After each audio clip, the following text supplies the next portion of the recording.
আসসালামু আলাইকুম। সুপ্রিয় দর্শক মণ্ডলী, চলে গেলেন সেলিনা আহমদ মেরি। সুপ্রিয় দর্শক মণ্ডলী, সেলিনা আহমদ মেরি হচ্ছেন এফবিসিসিআই এর সাবেক সভাপতি জনাব আব্দুল মাতলুব আহমদের স্ত্রী। তিনি নারী উদ্যোক্তা হিসেবে পরিচিত ছিলেন। নারী উদ্যোক্তাদের বিভিন্ন সংগঠন আছে, তার একটা পদে তিনি ছিলেন এবং নিটল টাটা গ্রুপের তিনি ভাইস চেয়ারম্যান ছিলেন।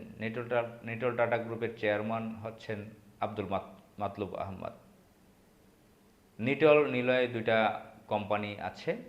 নিটল নিলয় তার দুই ছেলে এই কোম্পানি, তার যতটুকু জানি, যদি ভুল না হয়ে থাকে, তাদের দুজন ছেলে, এই দুই ছেলের নামে দুটি কোম্পানি করা হয়েছে। তাদের বাড়ি কুমিল্লা। সেলিনা আহমদ কুমিল্লা ২ আসন থেকে নারী সংরক্ষিত আসনের এমপি হয়েছিল। আওয়ামী লীগ তাকে এমপি করেছিল, তারা আওয়ামী লীগ করে। আর স্বাভাবিকভাবে আওয়ামী লীগ তারা করবেই। ভারতের সাথে তাদের ব্যবসা বাণিজ্য ছিল। সুপ্রিয় দর্শক মণ্ডলী, জানেন যে ভারতের tata group automobile company, Mahindra, বিভিন্ন ধরনের কোম্পানি আছে অটোমোবাইল কোম্পানি, তাদের সাথে ব্যবসা বাণিজ্য ছিল এই আব্দুল মাতলুব আহমদের। তো বেশ ছিল কি, আছে এখনও। আপনারা জানেন যে মহাখালীতে ওয়ারলেস গেটে বড় একটা ভবন আছে, নিটল নিলয় টাওয়ার। এই ভবনটি যখন উদ্বোধন করা হয় তখন আমার ছাত্র জীবন, আমরা স্বচক্ষে দেখেছি। তখন মহাখালী ওয়ারলেস গেটে ছিলাম। তো তখন ওই এলাকার যারা বড় বড় হুজুর আছে, মাদ্রাসার ছাত্র, তাদেরকে দাওয়াত দিয়েছিল, একটা অনুষ্ঠান করেছিল, উদ্বোধন করেছিল, আমার খেয়াল আছে, স্মরণে পড়ছে। তো এই সেলিনা আহমদ থাইল্যান্ডের বামরুদ গ্রাম হসপিটালে তিনি ইন্তেকাল করেন। তার বিভিন্ন ধরনের শরীরে অসুস্থতা ছিল, জানি না স্পেসিফিক কোন রোগের কারণ দেখিয়েছে, আল্লাহ তাআলা নিয়ে গেছে তাকে। তো তিনি আওয়ামী লীগ করতেন এবং ভারত ঘেঁষা কোম্পানির মালিক তারা। তো স্ত্রী হিসেবে তিনি, বাংলাদেশে যেটা হয়, বাংলাদেশ কেন, এখন বর্তমান বিশ্বের সব জায়গায় বড় বড় ব্যবসায়ী কোম্পানির সিইও, চেয়ারম্যান, কোম্পানির মালিক যারা, তাদের স্ত্রীরাও এক ধরনের কুইন, রানীর মতন তাদের অবস্থান থাকে। তো সেলিনা আহমদ মেরি হিসেবে পরিচিত ছিলেন, তিনিও সেই ধরনের রানী ছিলেন। তো আমাদের দেশে আরেকটা ভিন্ন প্রেক্ষাপট, কালচার আছে, যেটা অন্য দেশে স্বাভাবিকভাবে দেখা যায় না।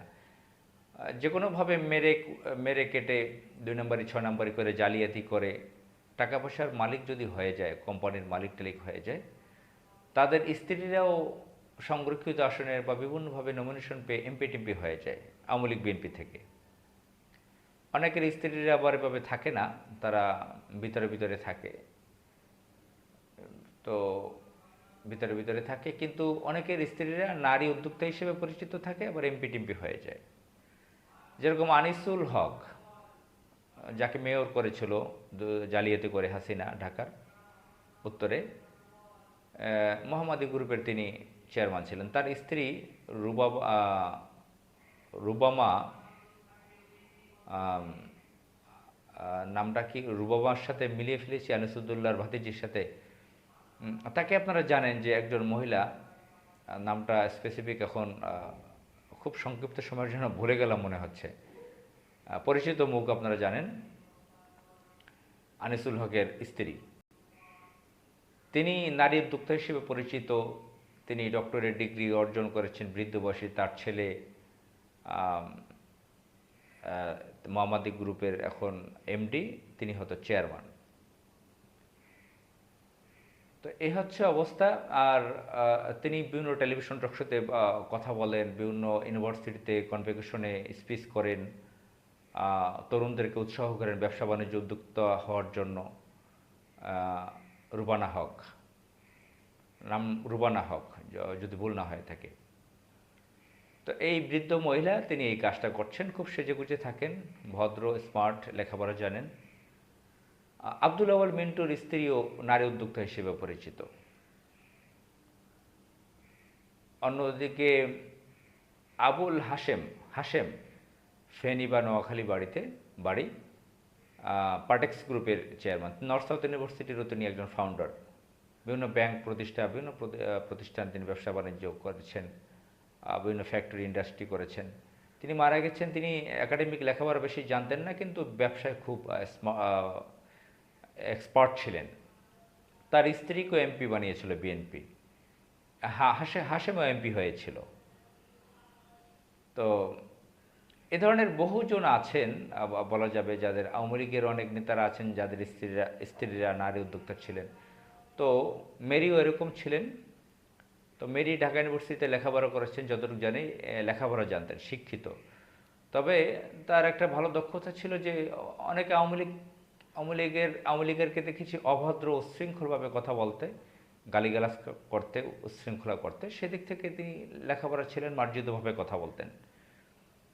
ভদ্রমহিলার সাথে আমার একটা স্মৃতি, যে স্মৃতি বলতে ব্যক্তিগতভাবে তার সাথে কথাই বলিনি আওয়ামী লীগ এই কারণে, মুরব্বী মহিলা, তারপরও খুব তার সাথে কথা বলিনি, একদম পাশে পেয়েও। আমরা গ্রুপ মিটিংয়ে ছিলাম হাসিনা ক্ষমতায় থাকার শেষ দিকের কয়েক মাস আগে, ঢাকা ইউনিভার্সিটির সিনেট ভবনে সকাল থেকে সন্ধ্যা পর্যন্ত আমাদের বড় একটা সেমিনার ছিল।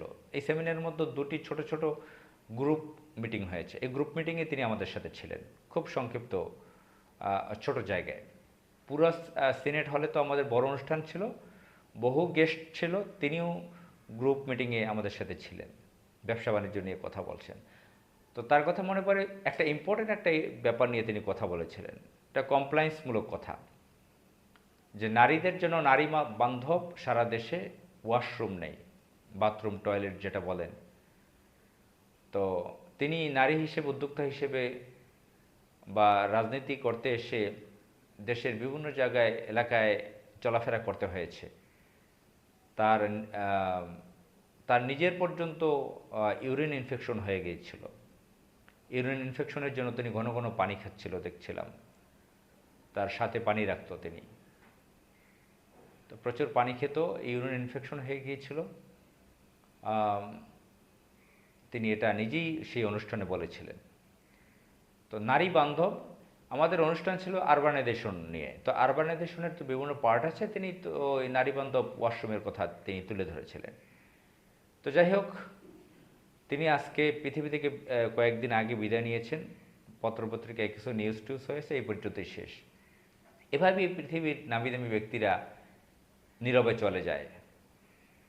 পৃথিবীতে যখন থাকে তারা তাদের ছেলে মেয়েদেরকে অন ইসলামিক কালচারে বড় করে লেখাপড়া করায়, নিজেরা ওয়েস্টার্ন অন ইসলামিক কালচারে চলে। দম্ভ, অহংকার, হিংসা তাদের থাকে। টাকা পয়সা হালাল না হালাল সেদিকে চিন্তা করে না। হাজার হাজার কোটি টাকার, মিলিয়ন ডলার, বিলিয়ন ডলারের মালিক হয়ে যায়। শত শত ভরি স্বর্ণ থাকে, কোনো হিসাব নিকাশ থাকে না, জাকাত দেয় না, সরকারি ট্যাক্স ভ্যাট ফাঁকি দেওয়া, সরকারি জমি দখল করা, কর্মচারীর হক ঠকানো, নানান ধরনের জালিয়াতি করা, বিদ্যুৎ বিল ফাঁকি দেওয়া, টেলিফোন বিল ফাঁকি দেওয়া, গ্যাস বিল ফাঁকি দেওয়া, ব্যাংকের টাকা মেরে দেওয়া, ব্যবসায় হাজার রকমের জালিয়াতি করা, ঘুষ দেওয়া কাস্টমসে, এগুলো তারা করে থাকে। পরকালীন জীবনে যে চলে যেতে হবে সেই চিন্তা অনেকের থাকে না। 65 বছর বয়সে সেলিনা আহমদ মেরি চলে গেলেন। তো 65 বছর বয়সে, এখন তো 80 বছর 85 বছর বয়সের অনেক নারীরাও এখন শক্তভাবে হাঁটে, সুন্দরভাবে কথা বলে। 65 বছর বয়স তো খুব বেশি বয়স না। এই বয়সে তিনি চলে গেলেন। তার যে হাজার হাজার কোটি টাকার সম্পদ, এই সম্পদ তাকে চিকিৎসা দিয়ে তাকে পৃথিবীতে বাঁচিয়ে রাখতে পারেনি। আল্লাহ ইচ্ছা করেছে তাকে পৃথিবী থেকে উঠিয়ে নিয়েছে। তো তিনি আওয়ামী লীগ ছিলেন, তার নামে কেন মামলা হলো না জানি না, মামলা হয়েছিল কিনা জানি না, এদের বিচার কেন হলো না জীবিত থাকা অবস্থায়। তারা তো শেখ হাসিনার সহযোগী ছিল। শেখ হাসিনা 15.5 বছরে হাজার হাজার মানুষকে গুম খুন করেছে। কেন সেলিনা হোসেনের নামেও মামলা হলো না, কেন বিচার হলো না? আসসালামু আলাইকুম।